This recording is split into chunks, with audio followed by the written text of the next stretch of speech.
This idea that I have about authentic life. I told you a lot about it when I was on your podcast, but when you think about the term or the phrase, the authentic life, what does that mean to you? All right. Well, before we get into all that, thank you for having me today. Of course. I'm very excited, and no, it's a real pleasure. You know, as you mentioned, we've spoken before, and I'm very honoured to be here. So, I know what you're getting at. What does an authentic life mean to me? Well, I guess sort of to kick things off, I thought I was living an authentic life. I really did. I never felt I was inauthentic with anybody. I never felt like I was being phony in any way. In fact, phoniness really bothers me. It's still, if somebody said to me, "What's your core value?" more than anything, it would be authenticity. It's being real, and being real for me is like, you know, telling your truth, being honest with people, kind of showing up fully. If someone's in front of you, really paying attention, listening, responding. No gameplay. I mean, I have zero game. I'm really not that person at all. And so it's like, you know, and also be super consistent, you know. If you met me walking down the street, I'd like to think I'm the same person to everybody, obviously adjusting slightly to who I'm engaging with. You know, emotional intelligence and all that, reading the room, understanding the person in front of you, I get all that. But generally speaking, I will be the same person. And when I look back over sort of, you know, decades of photos and films and stuff, you know, kind of archives, largely I'm the same person. But I had a very pivotal moment in my 50s. Well, in fact, when I was 50.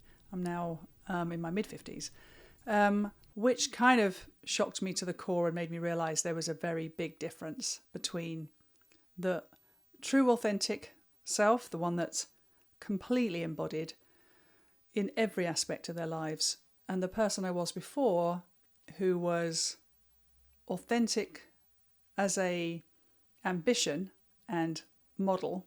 I wanted to be that person, but was hiding something very fundamental about themselves on a multiple level.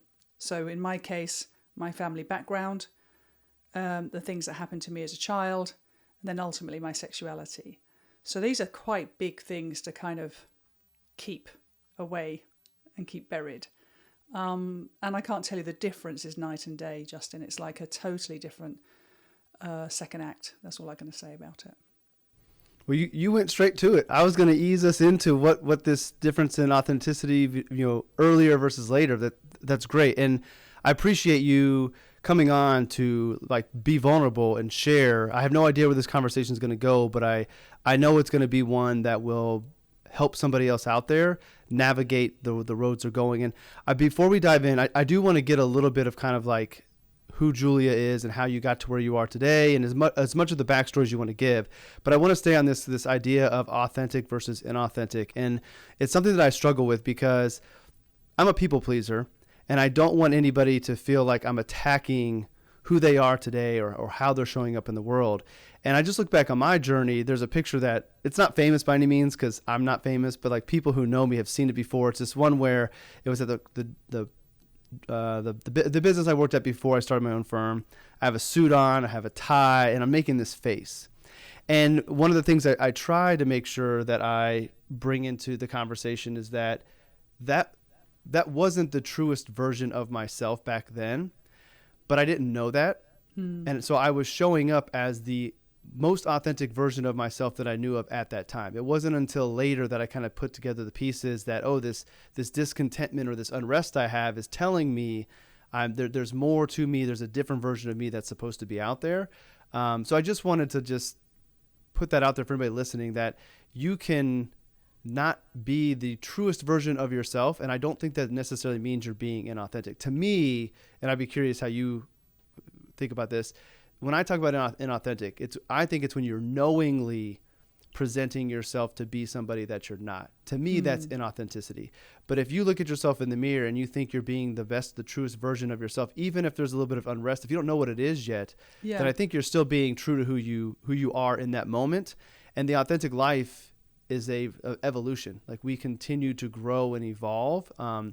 so that, the past version of myself, if that were me today, would be inauthentic because of what I know. But back then I didn't know what I didn't know. So just curious how you think about inauthenticity versus authenticity. I know playing games and you kind of hit on it a little bit, but I don't know if you have any more to add to that. Oh, I totally get what you mean about the clothes thing. I think the clothes we wear, I said a lot in the past about the whole belonging versus fitting in thing. Mm-hmm. And I think clothes is a good sort of recognition, if you like, of an outward, trying to fit in, trying to wear the right thing that as you say, you're wearing your suit and your tie. And I'm going to hazard a guess here, Justin, that it wasn't very comfortable for you to wear that particular outfit. You probably wore it well, but it's, what are you going to say? No, I love wearing my suit. I haven't. At the time I didn't mind it because I thought that's what I was supposed to do. Yeah. But I haven't worn a suit to work except for one day when I was on Bloomberg, so I had to get suited up for that. And that, yeah. So I didn't dislike it, but I didn't love it. But the fact that I haven't worn one since just tells you that wasn't what allowed me to feel the most comfortable and feel like myself. But going back to that picture and that me at the time, it was more than just the clothing. It was the role I played in the firm. It was what I had planned on doing before I met that business owner and changed my plans. Like there was a lot in it that, like, looking back, I can see and understand all of that. But I do think, as silly as it might sound, I think fashion and clothing is really important as far as expressing yourself and feeling comfortable. And I think it's, I get why sometimes in the world of finance that there's this image and that a suit, shows this level of knowledge and professionalism. I get all of that. But who defined that? Who determined that? Yeah. Well, so if we keep riffing off the whole clothes thing, mm-hmm. So yeah, I mean, I look back over my career and I've quite chameleon-like really, and famously have no, you wouldn't set out in your teens to have the career I've had, even though I've had a very successful one. It's taken some strange twists and turns, and I've been everything from wearing sort of ripped jeans and t-shirts to work through to sort of the best suits I can afford. And honestly, I think I've worn all of it quite well. I think it didn't ever feel uncomfortable. I think the clothes thing, if you can always keep an element of your true self within that. So I guess it's back to your point about showing up. Okay, if I know that I'm absolutely not supposed to wear these clothes and I know they're uncomfortable and they don't even look good on me and I feel awful in them, but I'm going to present myself as somebody as comfortable in these things. That's inauthentic. I totally get what you're saying in that. But I think how I see it is it's just experimentation. You're just trying things out. You're just trying new things. You're trying to see how this fits, how this feels. And I agree. I think, I've gone straight in with the big stuff in my life. But there's been softer moments in my life where I've, just tried to do that fitting in thing. And I think the difference, and I talked about this before, the difference is how you feel on the inside. How you look on the outside is one thing. But how you feel on the inside, do you feel comfortable, at ease, at peace? Do you feel that you belong wherever you are? If you sit with a group, do you feel that you can express yourself fully, or do you feel caged? Do you feel guarded? Those are the kind of themes I've been exploring, certainly recently, in this whole idea of, the whole belonging versus fitting in thing. Something you said made me think about, being in a situation where maybe we don't have full autonomy over, just say, clothes. Let's keep with this example. So you have a job that you enjoy, but you're in an environment that they say you have to dress a certain way, so you have to wear suits. Like within that, so I think about authenticity of, okay, I am in a bit of a box. Inside of this box with the parameters I have to play in at this time, how can I be the truest version of myself within those parameters? And that was part of the thing on that day. Like the tie I had to wear wasn't even my tie. And the way they styled my hair wasn't even the way I would style my hair. It was like picture day for the firm. So even to that point, like I had navigated this restriction, but I did it in a way that I felt true to myself. And then that day, the little bit like the style of tie I wanted to wear or how I wanted to style my hair, they took that away. So then I really wasn't even myself. And I just look at that picture and I laugh because I've said this before in other podcasts, but that version of me didn't know, like I would have never told you I was unhappy. So it wasn't like I had this feeling inside of me that I'm not being true. But then when I grow and I have some more freedom, I look back and I'm like, oh yeah, he was happy in that moment, but he didn't know how much happier he could be. Yeah, absolutely. I will tell you one little funny story then. So in my current iteration, in my current world, I do wear a suit. Not every time, but I do wear sort of corporate clothing. And I remember the first time I went into the office, it would have been about 8 years ago, and I wore white platform trainers with my suit. Mm-hmm. Do you know what I mean by the platform ones? A big heel, a big flat, chunky trainer, very white, very new, fresh out of the box, with a sort of tailored blue suit. And it was noticed, let's just say. And I thought this is going to go either way. It's either going to be a little talking to, or what actually happened was I noticed other people with little white trainers. A few weeks later, I thought, interesting. And I would say, I'm not saying I particularly influenced this, but, get back to your point about permission giving. I think I did to certain people, give permission to say, you can express yourself here. You can put something, a little twist on the corporate look. So yes, I'm pleased to say I'm, pushing that boundary a little bit here and there. But so far so good. Seems to be well received.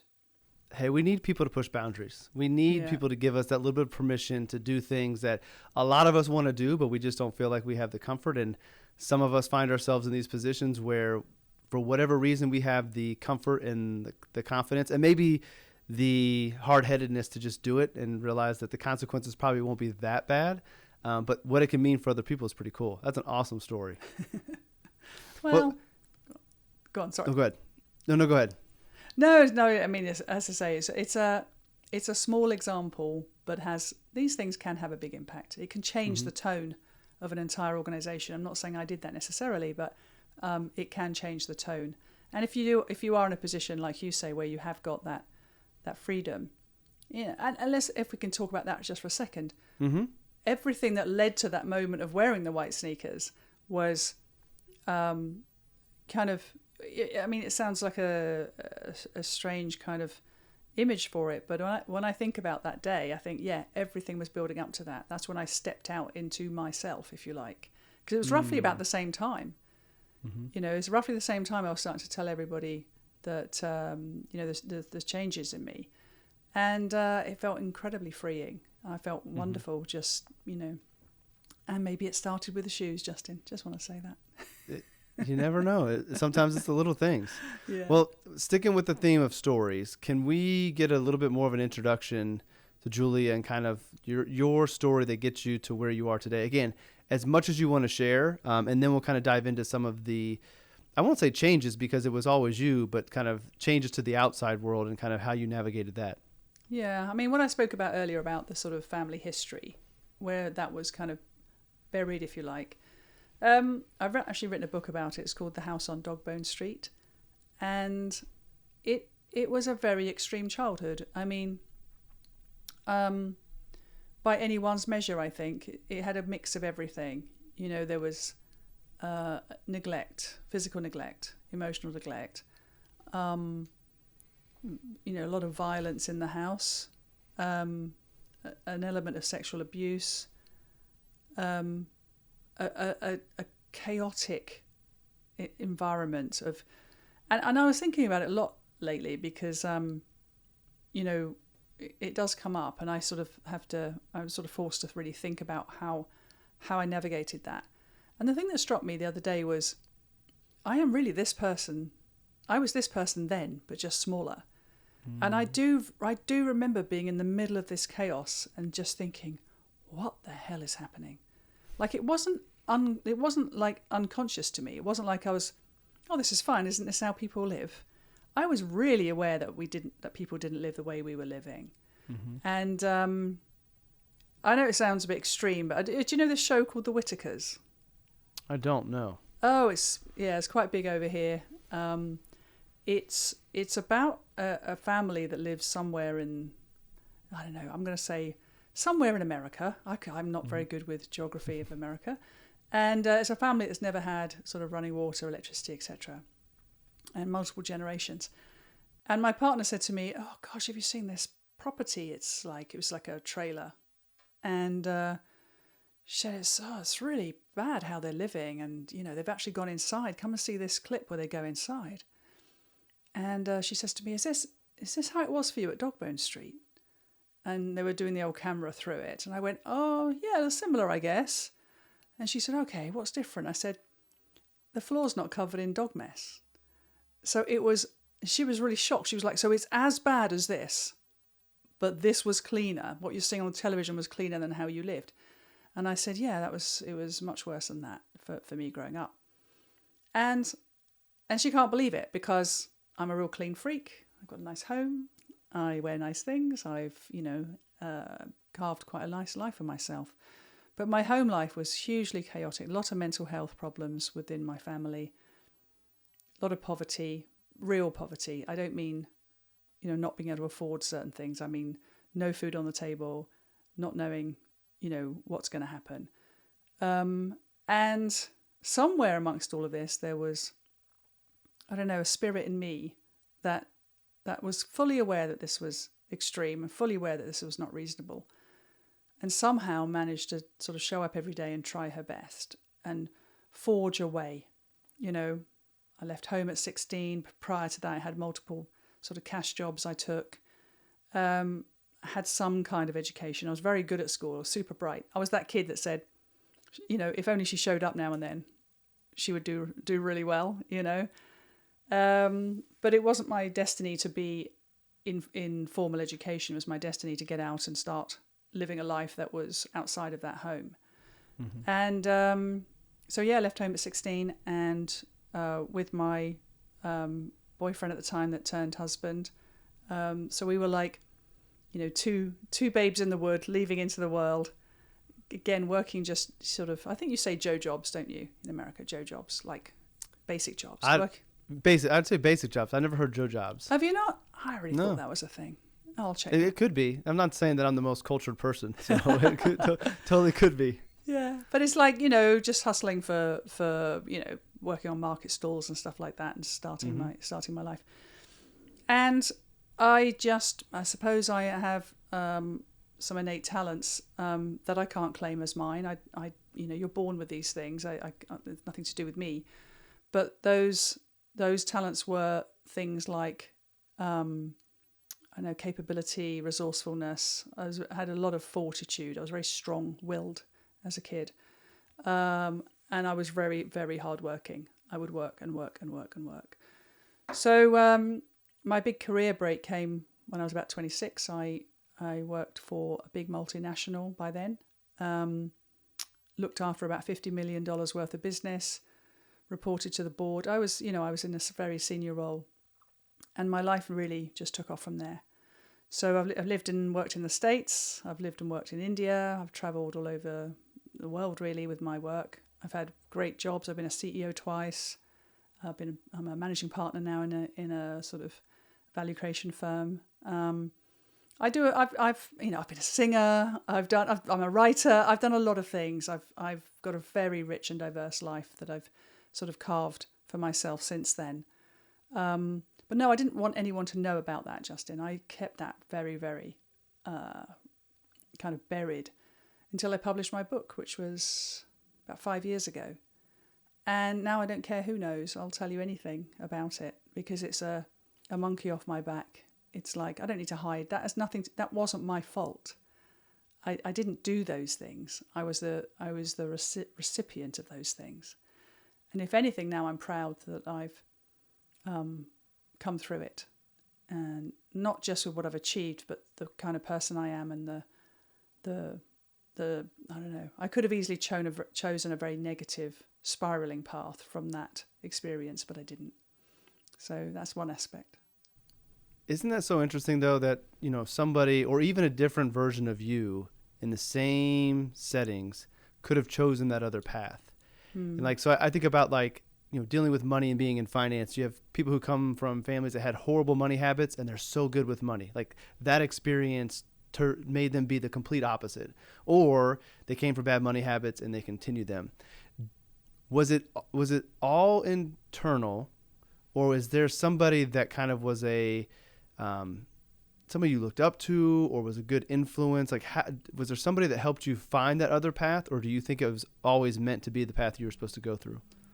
A bit of both. I mean, I was very lucky. I had a lot of people outside the home who kind of took me under their wing. In my book, there's I look back, actually, my book is a kind of an homage to everybody that helped me, which I know we're going to talk about in my podcast in a minute, which was a natural evolution of that idea that none of us actually, raise ourselves. Even if you feel like you're raising yourself, other people are around and they're gently guiding and influencing you, even if you're not aware of it. So I feel very blessed that I had, those kind of key people that at the right time could bring me forward. But yeah, I also feel like I had an innate sort of set of gifts, if you like, in that way. And I don't mean that arrogantly. It's not like, hey, look at me, I got all these gifts. It's like, I think if you are born with certain attributes and ways of being, you have an obligation to do something with them, but you can't claim them. You can't say, it's all mine. It just happened to fall that way for me. And interesting what you said about my relationship with money. Growing up with very little, there's two sides to it for me. One is it makes me extremely cautious with money, and I'm really not a risk taker with money at all, because it's hard worked for. But on the other side of things, growing up with nothing when I could earn money for myself, there would be a part of me that wanted to show the world that I was a success. So I would buy the status symbols. Not so much now, but when I was younger, the car had to be a certain thing, the watch had to be a certain thing. I wanted the world to know I was a success. So it was a little bit push and pull for me, like put enough away, don't ever get yourself in debt, because if you're in debt, you can't have freedom and choices. But at the same time, hey everyone, I dragged myself out of Dogbone Street, look what I've achieved. So it's two sides of that coin. It just shows why money is so complex and such a hard topic for people. Yeah. I want to go back to something that you did say, just highlighted. Like, I'm glad you brought up that you had these talents and gifts that were bestowed to you, because I think a big part of this idea of pursuing our authentic self and living our authentic life is tapping into what those gifts and talents are. And I don't think you should be bashful about what they are, because there's a reason you have them. And I do agree with you that it's an obligation to find those and then bring them to the world. Because I think from a bigger picture, if we all found these, I think the gifts and talents make us complement each other. So if everybody found their gifts and talents and knew what they were and brought them to a world, and most of the time they're going to be in some way or another to serve others, like it's almost like it would be a perfect society, because we all complement each other and we're all compensated the way we need to because we bring value to the world, and it would almost make everything perfect. So I'm glad you brought those up, and I agree with you. Don't be bashful. Like, there's a way you can become arrogant and kind of, you can share your gifts and talents in a way that makes it all about you. But like, when you know what they are, you have to share them with the world, because that's why you were given them. Yeah, I agree with that completely. And it's that whole masking thing, isn't it? If everyone's masking because they're not being authentic and they're not bringing their natural attributes to the table, well, they're going to be inauthentic, and we all know it. Everybody knows it. When someone, like, if we're brutally honest with ourselves, if someone's being even mildly inauthentic, we just have a nose for it, don't we? We just know it. We just feel a mistrust. And I think consistency is the key to building trust. And you can't be consistent if you're faking it every day. You just can't. You'll always get caught out. So I think that's a really, it must be exhausting. And well, it must be. Sound like I wasn't doing it. It is exhausting to mask, big parts of who you are. And you're right. If you can bring our skills and attributes to the fore, and we're giving the opportunity to do that, and we're with people who know how to orchestrate a room full of people with multiple talents, that's a very powerful organisation, because you're all playing to our strengths then, aren't we? We're all doing the bit we're naturally gifted to do, as opposed to, I don't know. Don't give me research to do, Justin. Don't give me really complex things that take hours sitting still and really reasoning, that I wouldn't do well in that. Yeah, we as creators got to be able to just go with the thoughts that come in. It's Yeah. funny though that you mentioned about the like exhausting doing this. A moment of synchronicity, like live in the recording. My daily note today was about one of the causes of burnout that we don't talk about, and it's inauthenticity. Oh, there we are. It's funny you brought that up because I doubt you had a chance today to read my Nope. daily note, knowing that haven't. I wrote about that, which is just really cool. With the idea being acting and being this person that you're not, in addition to all of the stressors of life, is tiring. Where being your authentic self doesn't take away the stressors of life, but I think it gives you a little bit more energy or makes it easier to navigate those things. When you're doing something that you enjoy, it doesn't necessarily feel like work, even if it's hard or things don't go your way, because you love and enjoy it. And that's, I think gifts and talents can kind of lead you there. So I just thought I had to mention the moment of synchronicity as you mentioned basically my daily note today. I love it. So let's take the story of Julia further on, and kind of to that time in your 50s where you decided that there was a different version of yourself that you wanted to share with the world. And I'm curious to know I'm sure you always knew, but if there was a moment that you knew that you were kind of tired of not being fully yourself, and then the timing where you actually kind of told the world, if there was a lag between, okay, I'm tired of this, and okay, I'm going to actually put my true self out there. And if there was like a moment or a breaking point, or maybe it was the shoes. Oh, no, there was a moment. And to your point about, I'm sure you always knew, I think at some level, maybe, I've talked about this with friends and also a couple of times on my own podcast. When I was younger, the circumstances I was in, my ex-husband came into my life and was almost like a guardian angel. I mean, he was incredible. He just scooped me up out of that situation and said, that's enough of that. I'm taking you away from all this. This is not good for you. And we built a really beautiful life together. We were together 33 years in total. We have 2 amazing kids, lots of happy memories of family time. I wouldn't have said that there was any time of it, maybe towards the end perhaps, but any time of it I was, deeply unhappy in any way. But I suppose at the back of my mind there was always a question mark because, I'd always been attracted to women. I always found female energy really attractive. But I really like guys. I have so many great male relationships. I love hanging out with men. We have great conversations. But something about female energy was very attractive to me. But of course, growing up with no mother, I don't know if I mentioned that a bit earlier, but I didn't have I didn't know my mum at all. I always thought, well, maybe this is because I am looking for maternal, comfort and the softness of women and the gentleness and the kind of all the stuff that I suppose if you've had a mum, you'll know what that feels like, right? But I never had one, so it was very confusing for me. And also I was not going to do anything that broke connection with, Neil to me is family, still is. So I was never going to break anything connection-wise with him. But then something quite dramatic happened. So dramatic, it's an everyday thing, but a dramatic thing. So the everyday thing was my dad died at the age of 90. An everyday thing. Anyone who gets to the age of 90, we're supposed to just celebrate and go, wow, that's a good innings, as they say. But I don't care how old you are, what kind of relationship you had with your parents. The day you are standing on this earth with neither of them, my mum died when I was a very young child, and I really didn't have a particularly typical relationship with my dad, quite strained in fact. But the sheer sitting on this planet without them both here at all, that was a moment for me where it was a bit of a reckoning. And I remember literally talking to my dad as he I saw him dead. He died in his home. And I was with him on my own. He had passed. I'm sort of holding his hand.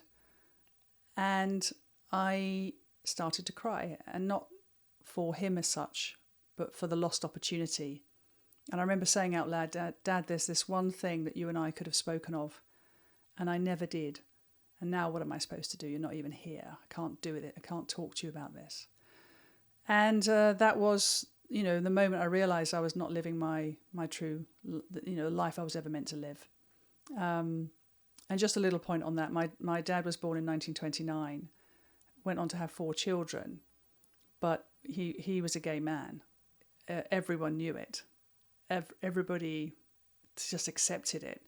My mum died when I think I was 8 or 9, something like that. He never remarried. He just had a lot of friends, etc. It's that kind of, because he was raised never to be open, and it was not safe for him to be gay in the world. So he was the one person I could have spoken to and said, Dad, we're actually really similar. We're the same. But I was never brave enough to have that conversation with him. And it led me to quite a big spiral, actually. I really flipped out. And I went to see a therapist, first time in my life. And we kind of unpicked it all. It took a long time. I didn't... first of all, I separated from my ex-husband. I thought, well, before I do any exploration, I owe it to him to be honest with him. And so we had a conversation, and we separated way before, I guess, I was very, very sure about this is the direction I wanted. And then once I was very sure, I had to kind of tell people, and that was awkward. When you're 50 years old and everyone's seen you as this family woman, as heterosexual as it gets, mortgage, dogs, 2 kids, husband, I've painted a very sort of heterosexual image everywhere. I'm quite well-ish known in certain industries. It's quite a thing to, and in fact, the hardest thing is to step out in your own street and say, when I met my now partner, and go, all change. I'm with Catherine now. And the time lapse between that, so talking to Neil and then finally meeting Catherine, was probably about a year, something like that, between those 2 time frames. So a lot of talking to family, friends, getting sort of comfortable.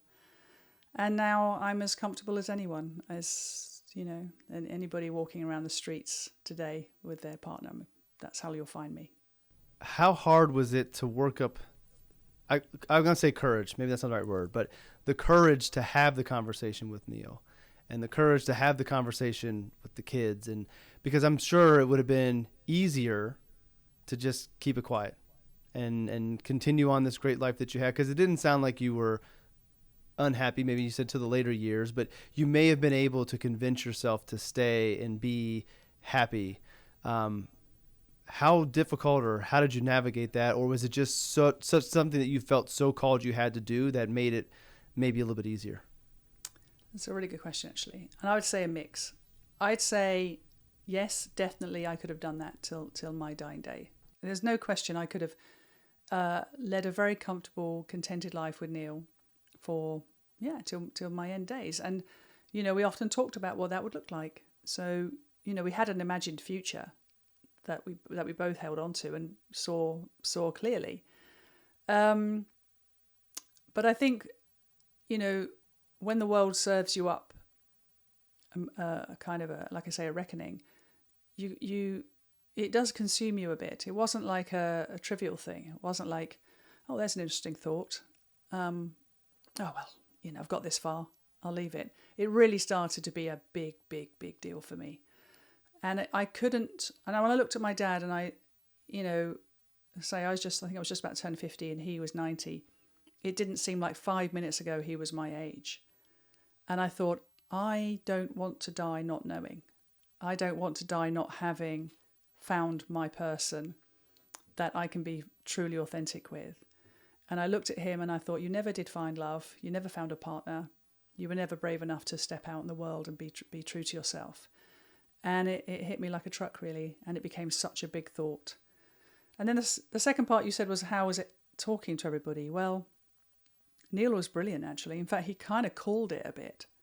So, he sort of said, if that was the direction you want to go,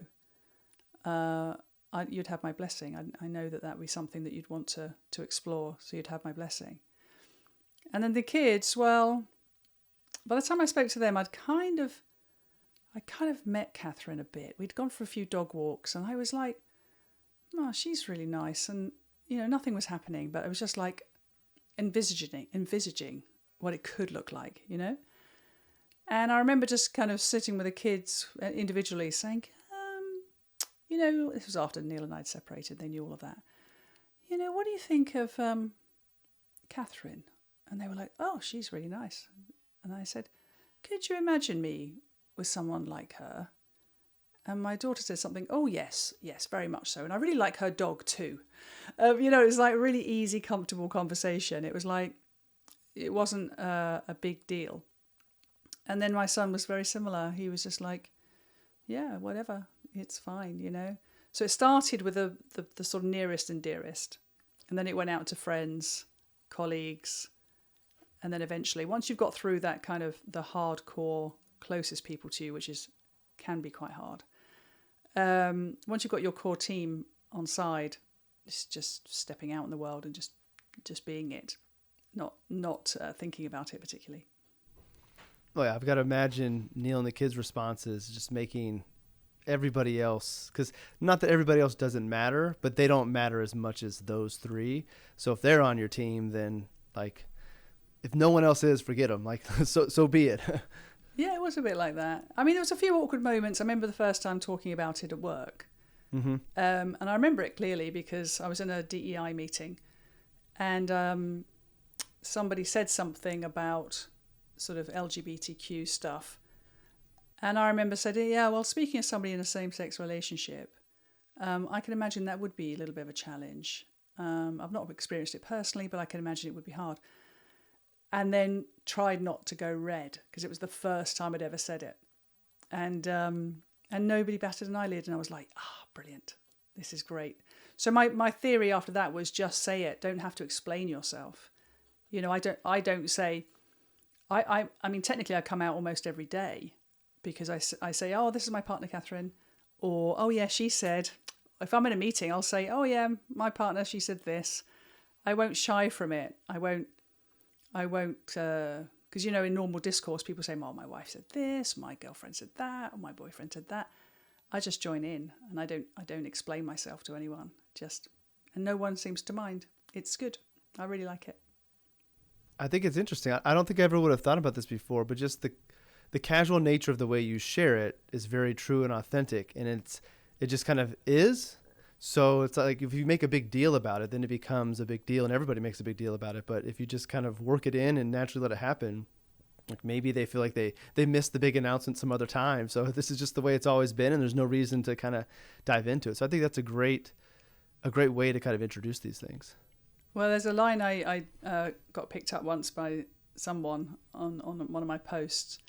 And I think I said something like, "I just stepped out in the world as my true self and waited for everyone to adjust." And I think that's what I did. I think I just said, "I'm not going to go around it. I can't explain this to everybody. It would take too long. We've taken time today to give the backstory, but it would take too long. And I don't think it's the most important thing in some ways. It's absolutely fundamental to me to be with the person I'm supposed to be with. But it's not the most important thing about me when you meet me. I expect there's many, many people who interact with me every single day, probably some people who even think they know me quite well, and they do know me quite well, but why should it come up? It's not the first thing I say to you, Justin. Justin, tell me, are you a straight male? I don't need to know that. I just want to know you. I want to know Justin Castelli. And I think I've adopted that approach with me. It's like, I'm Julia. Just ask, let's just talk about something. So I think that puts people at ease with me too. There's no statement of it with me. It just is. So maybe that puts people at ease. I feel like I talk about alignment. I feel like you have to be very aligned and confident with yourself to be able to kind of approach it the way you did. Because what I mean by that is you care what the world thinks, but you also don't care. Like you want people to like you and respect you and see how you want to show up, but you got to the point where you were not going to not be yourself because of what others might think. And I think a lot of people, they would love to do that, but there's something internal that they're not fully connected with, or they don't have that self-confidence to be able to do that. Have you always been that way? And I've got to imagine maybe going out on your own and having the Joe jobs at a young age, you really get connected to who you really are because you're forced into it, where those of us that have had a more charmed life kind of get to just coast along. But I just can't imagine that you aren't really connected to your true self and being able to go about it the way you have and the way you still do. I've always been a confident person in some aspects of my life. So yes, walking up to anyone and saying, can I help you with your, the market stall? Do you need some help? Yeah, sure. There's that side of me. I used to be in bands I think my first band when I was about 14. And I said on my podcast with Matt, I know you know Matt, he said, did you have stage fright? I said, no, I had stage excitement. So no, I was very confident outwardly on many aspects. But back to your point about sort of courage, and not so much courage, but caring about what other people thought. The only people I cared about were my direct family. I honestly, the priority for me was Neil and the kids. Could I navigate this in a way that they understood me, that I was doing it carefully, with compassion, with real care. I took a lot of care over it because I didn't want to break connection. Even though I knew I had to separate from Neil, I didn't want to lose him out of my life. Because ultimately this is not something that he could solve anyway. And I didn't want to hurt him in any way. So it's like, as long as he was all right and the kids were all right, I didn't really mind what other people thought, because ultimately I can't take that on as well. I had to just make sure my core family was behind me on this decision, and take my time and give them time to adjust as well before I sort of stepped out in the world, shall we say. If there's somebody who's listening or watching, it doesn't have to be the same circumstances, but just navigating this, there's a different version of myself, could be professionally, whatever, and wants to kind of show that person to the world. What advice could you give them? Whether it be the difference in how you feel once you get on the other side, how to navigate it, but what advice would you offer to somebody who's at this kind of crossroads where they want to bring more of their true self to the world? Start slowly. I don't know. I by the time I was fully in my full self, there was a lot of kind of adjustments, sort of small adjustments in my mind, in my body, in my relationships before I sort of went very sort of public and confident. So I think anything where you're about to make a big change, so for example, if it's a work change, if it's a career change, sometimes it's good to rip the Band-Aid and just take a complete leap of faith. Other times it's quite good to kind of try things for size and really be sure before you make that leap. But I think in terms of relationships, if you're in a bad friendship, or if you're in a bad relationship, and bad can mean many things. It doesn't necessarily mean a very extreme situation. But if you're feeling something, if you're feeling a really strong pull to make a change, pay attention to it. Pay attention to your body. Pay attention to your sleep, your health, your vibrancy. Are you being creative in the world? How are you flowing? Is it clunky and awkward, and are you irritable and off, or are you feeling energized and powerful? And if you're the former, your body really is trying to tell you something quite profound. And I can tell you from the other side, I've never been more creative. I've never been more publicly confident. I feel like once you've overcome the awkwardness of those early moments, people you'll find really will accept you as long as you are true, and you are being open and honest. And everybody can change. Everybody can make change. It doesn't make you a bad person to say, I don't want this anymore.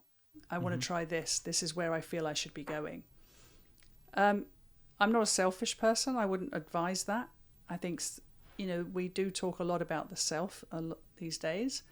But I think it's always the self in connection, in harmony with others. You can't separate yourself from the world. So I think take care with the people that it's going to have the biggest impact on. If you love them, then carry them with you and kind of bring them along with you. No, don't just do it to them, because I think that would, in my book, that would feel selfish. I think you have to have people comfortable with the changes you're about to make. That's beautiful advice. Not just good advice. It's beautiful. You mentioned about being more creative on this side, which I think is a perfect way to kind of segue into People Are Everything in the podcast.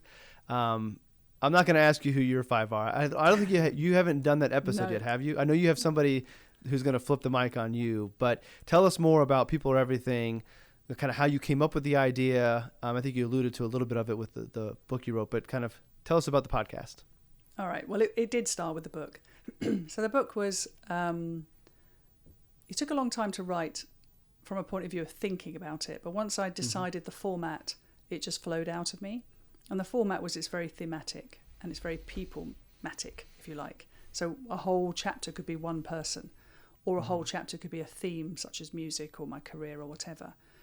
But the key people in there, when I look back, I was like, gosh, where would I have been without them?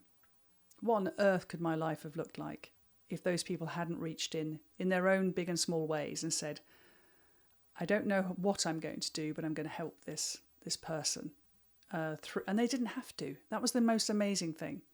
They were teachers, they were neighbours, they were friends' parents, they were people who had plenty to do of their own, but they saw something in me and said, no, I'm going to do something for her specifically.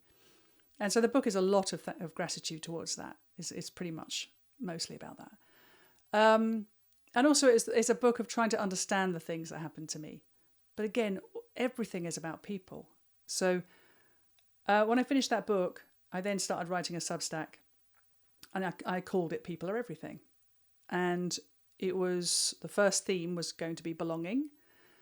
And then I thought, what shall I do next? Because I've done belonging. And then I bought this Brené Brown book called Atlas of the Heart, which had 84 human emotions in it. Do you know this book? I do not know the book, no. No, well, it's fascinating. It's 84 human emotions. So it goes, envy, greed, anger, blah, blah, blah. Imagine all, I could not have named 84 emotions, but she broke them all down.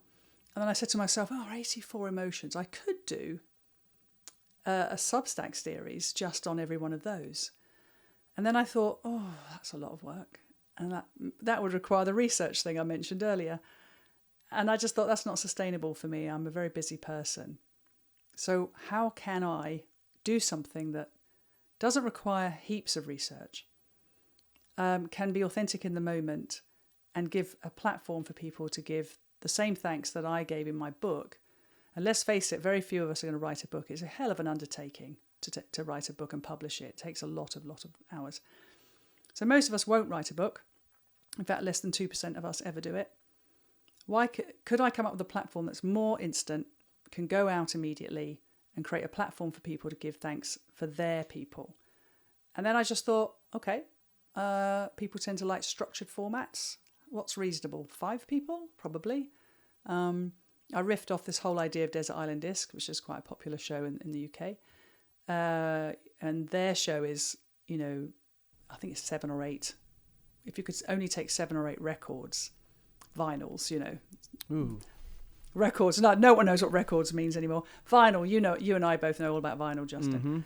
But you could only take 7 records to a desert island and 1 book. What would it be?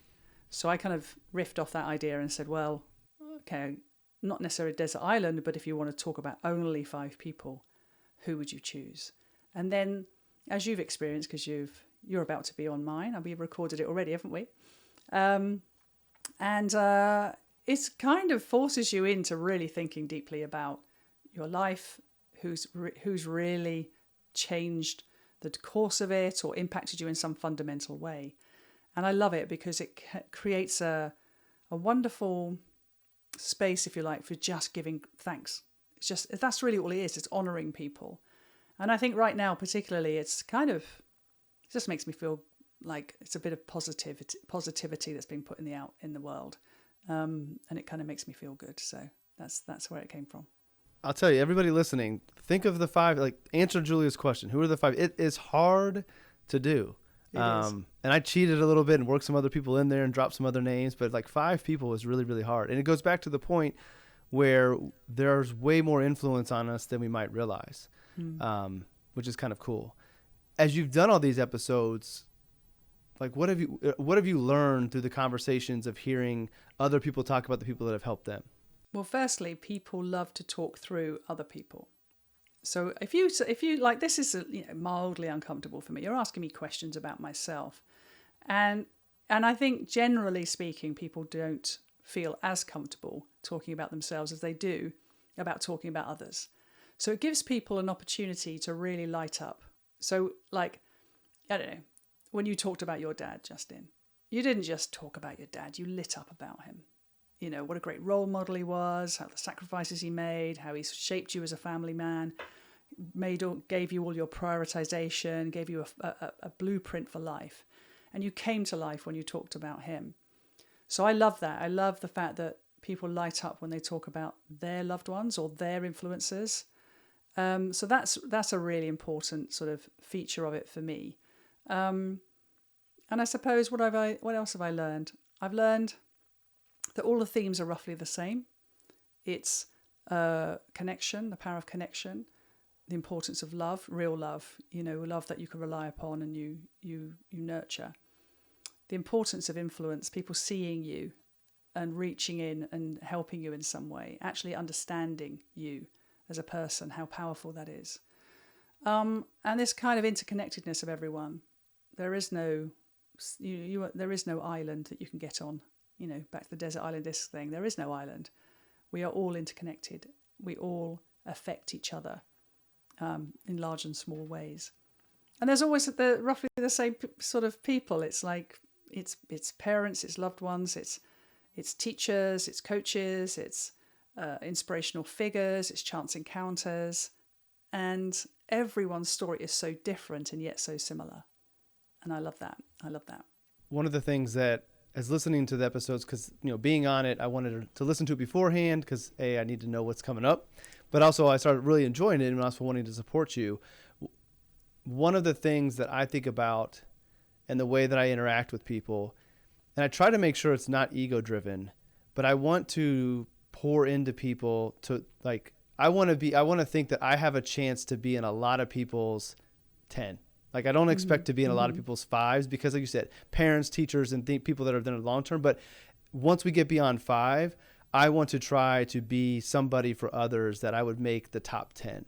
Now, whether or not I ever do, whether or not they ever say it, like I don't care about that. But that's how I think about how I interact with people is, am I pouring into people to where I might be a top 10 person for them? And I kind of use that as a guide for, taking the LinkedIn DMs that a lot of people dismiss or letting somebody pick my brain.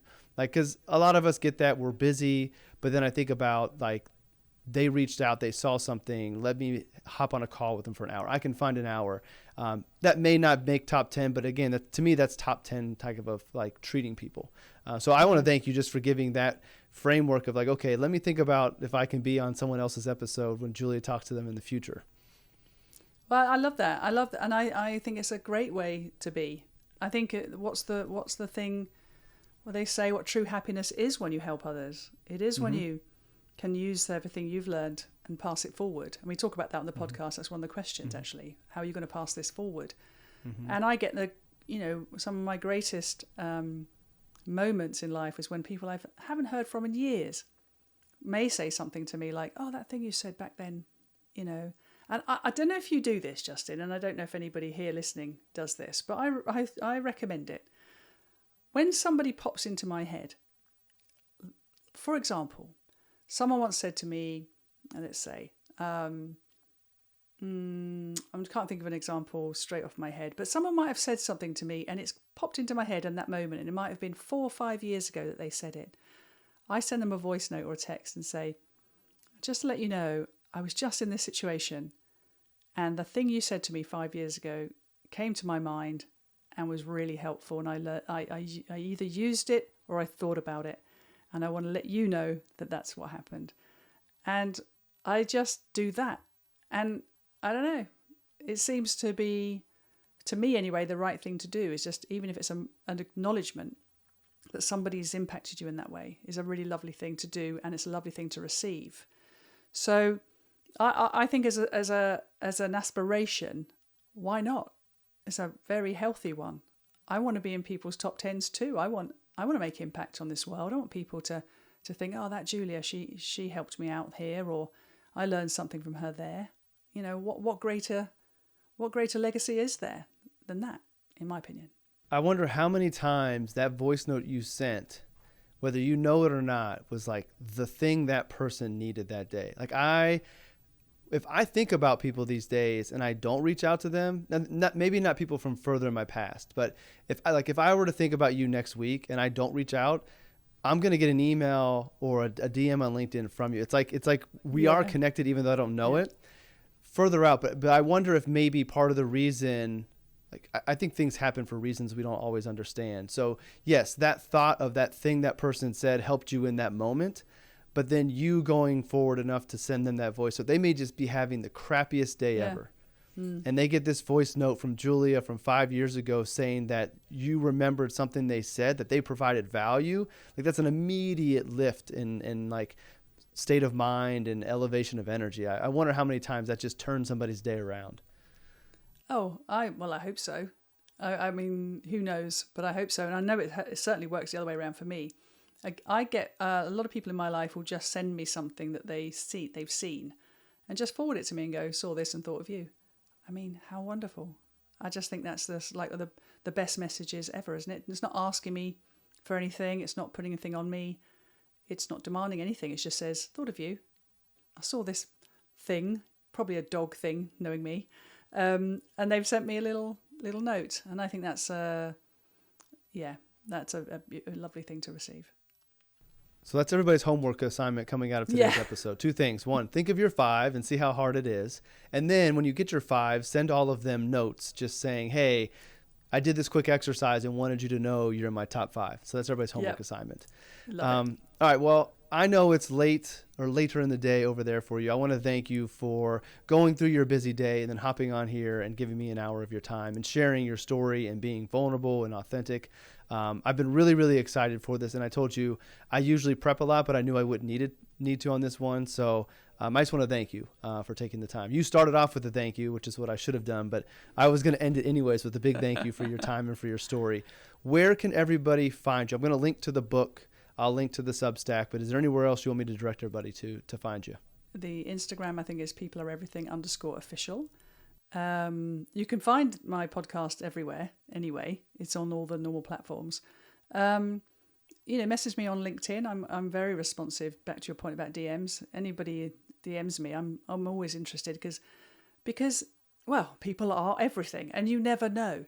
You never know what interaction is going to change the direction of your life. And so I don't ever trivialize those things. If someone takes the time to write to me, I will pretty much always reply.